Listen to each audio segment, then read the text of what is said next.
I stood outside the heavy mahogany door of my late grandfather's study, holding the sealed envelope that contained the truth about his $28 million estate.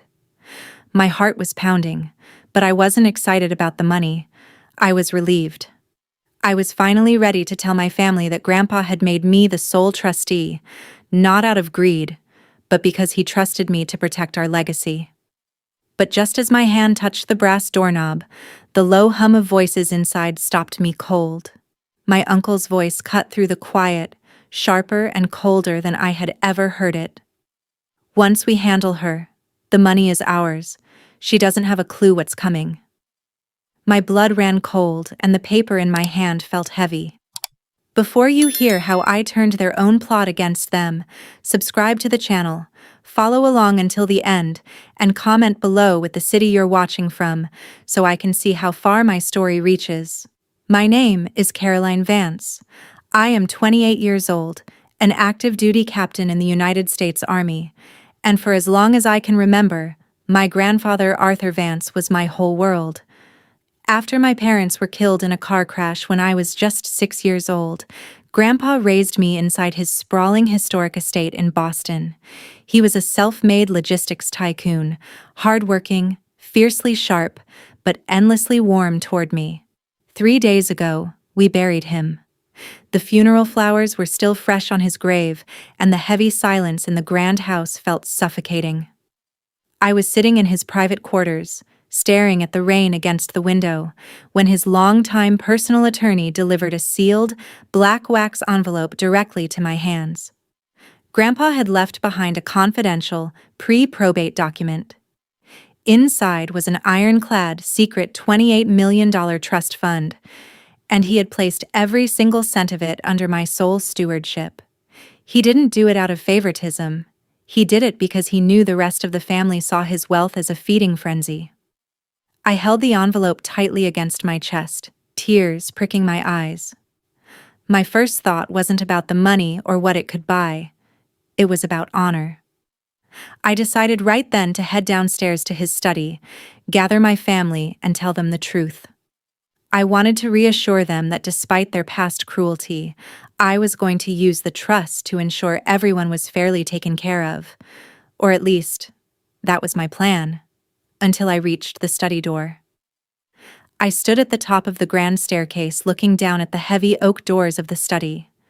Down there were my Uncle Richard and his son Julian. At 49, Richard was a man who lived perpetually beyond his means, masking his endless bad investments behind tailor-made suits and a polished, arrogant grin. Julian, 26 and hopelessly entitled, had spent his entire adult life bouncing from one luxury vacation to the next, funded entirely by Grandpa's generosity.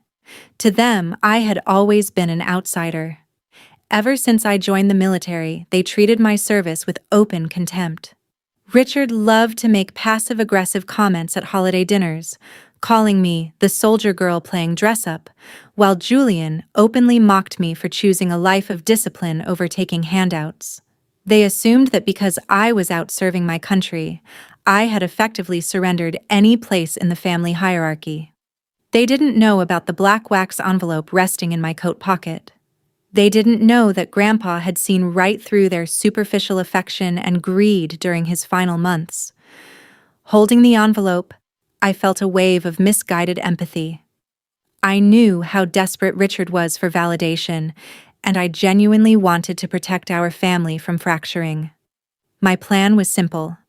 I would walk into that study, reveal the $28 million trust, and assure them that I would use it to clear their debts and keep everyone secure.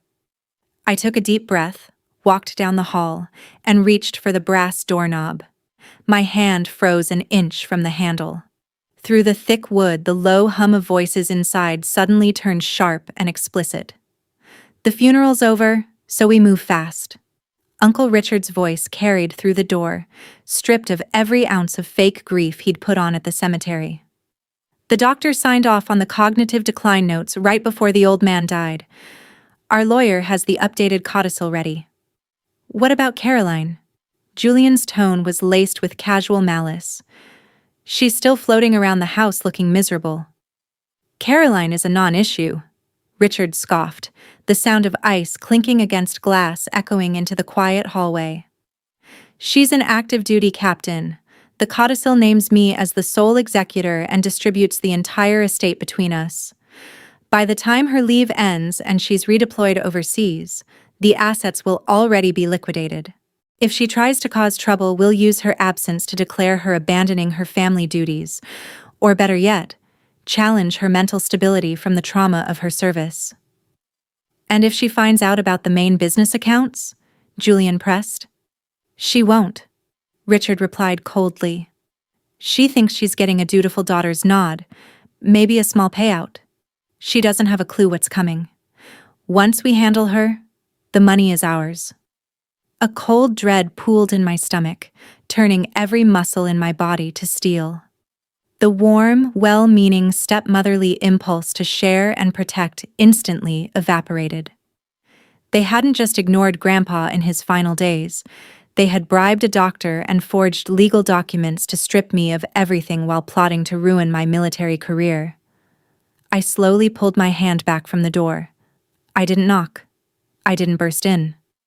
My army training kicked in. Never engage the enemy until you've mapped the entire battlefield. I turned silently on my heel and walked back upstairs. Back in my grandfather's quarters, I locked the door and pulled out my phone. The hurt of their betrayal was already replaced by sharp, tactical focus. My first call wasn't to confront Richard. It was to Mr. Vance's personal attorney, Arthur's trusted lifelong friend, Thomas Vance, and a top-tier forensic accountant. Within 2 hours, Thomas was reviewing the black wax envelope's contents remotely while his team audited the estate's paper trail. What we uncovered made my jaw tighten. Grandpa had been far ahead of them. He had suspected Richard was siphoning funds from the company accounts for years. To catch him, Grandpa had purposely planted poison pills into the structure of his secret $28 million trust fund, specific legal traps designed to instantly trigger total financial forfeiture and criminal liability if any unauthorized codicil or forged signature was ever presented to probate. Richard and Julian were walking right into a trap Grandpa had set from beyond the grave, and they didn't even know it. Instead of showing my hand, I played the part of the grieving, naive soldier. At dinner that evening, I sat quietly across from Richard and Julian. When Richard offered his patronizing condolences and subtly brought up, wrapping up administrative matters quickly, I nodded thoughtfully. I kept my voice soft, letting them believe their manipulation was working flawlessly, watching the hidden triumph in their eyes while I counted down the hours until the trap would spring. The day of the official reading arrived, and the air inside the estate's formal conference room was thick with unspoken tension. Uncle Richard sat at the head of the long mahogany table, flanked by Julian and their family lawyer, a sleazy man named Marcus Vance, who couldn't stop adjusting his silk tie. Richard wore a look of triumphant authority, casually resting his hands on a thick manila folder. Across from them sat Thomas Vance, my grandfather's true personal attorney, accompanied by 2 silent men in sharp charcoal suits, our forensic accounting team. I sat calmly beside Thomas, wearing my formal army dress uniform, keeping my posture rigid and my expression completely unreadable. Richard didn't waste a second. He cleared his throat theatrically and slid his folder toward the center of the table. "We are here to settle Dad's estate efficiently," he declared, his voice booming with unearned confidence. "Before we review the general assets, I must present this certified codicil executed 6 weeks prior to my father's passing. Due to Dad's declining cognitive health, this document places sole executor authority and total asset distribution in my hands. Caroline, given your active military commitments and lack of business background, it is in everyone's best interest that you sign these waiver documents today and let us handle the burden." Julian leaned back in his chair, a smug grin plastered across his face as he watched me. I didn't reach for their waiver. Instead, I looked directly into Richard's eyes and gestured to Thomas. "Go ahead, Mr. Vance," I said quietly. Thomas opened his briefcase and pulled out the original gold-sealed trust agreement along with a certified forensic report. Mr. Richard Vance, Thomas stated, his voice ringing with absolute authority. The codicil you just submitted is a fraudulent forgery. We have full bank records, digital timestamps, and sworn affidavits proving your father's mental competence up to his final day. More importantly, this ironclad trust agreement, executed months ago, transfers all $28 million of Arthur's estate exclusively under Caroline's sole stewardship. The color completely drained from Uncle Richard's face as Marcus, their lawyer, snatched the forensic report off the table. As Marcus flipped through the certified digital timestamps and bank trail audits, his hands began to visibly shake. He knew the law. He knew that submitting a forged codicil to override an ironclad trust meant immediate grand larceny, fraud, and felony forgery charges.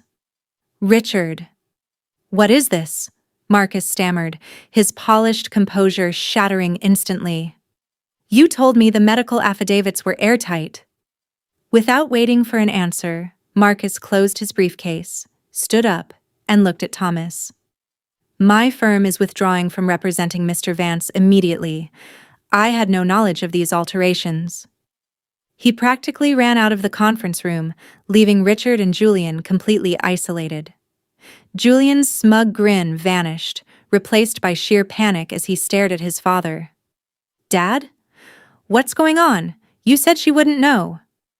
Richard opened his mouth to speak, but no sound came out. The absolute silence in the room was deafening. Thomas slid the final set of papers toward Richard. Not a settlement, but an immediate notice of asset freeze and corporate audit. "Because of your attempt to enforce a fraudulent codicil," Thomas explained calmly, "the poison pill provisions inside Arthur's trust have officially triggered. You are hereby stripped of all board positions, your company credit lines are terminated, and a formal criminal complaint has been filed with the state prosecutor for corporate embezzlement and attempted estate fraud." I leaned forward, looking my uncle dead in the eye. "You thought my military service made me weak and easy to push aside," I said, my voice ice cold. "You tried to destroy my life for money you didn't earn. Now you'll spend what's left of yours answering to a judge." 3 months after the final reading of the will, the dust had finally settled. Uncle Richard and Julian were forced to surrender their luxury assets to cover the millions in debt and embezzlement they'd accumulated over the years. Facing formal felony charges, Richard agreed to a plea deal that stripped him of his remaining properties, while Julian ended up working an entry-level retail job just to pay off his personal loans. I returned to Boston to oversee the estate, choosing to honor Grandpa's true legacy. I established the Arthur Vance Foundation, using the $28 million trust to fund education grants for military veterans and support local community logistics programs. Walking through the halls of Grandpa's home now, I don't feel the heavy grief I once did. Instead, I feel a profound sense of pride. I stood up to the very people who tried to destroy me, protected my family's true honor, and proved that integrity will always outshine greed. Now, I'm curious about you who listened to my story. What would you have done if you overheard your family plotting against you like that? Would you have confronted them right away or waited to spring the trap? Comment below and let me know. Don't forget to like, subscribe, and share this video. Thank you for watching until the end.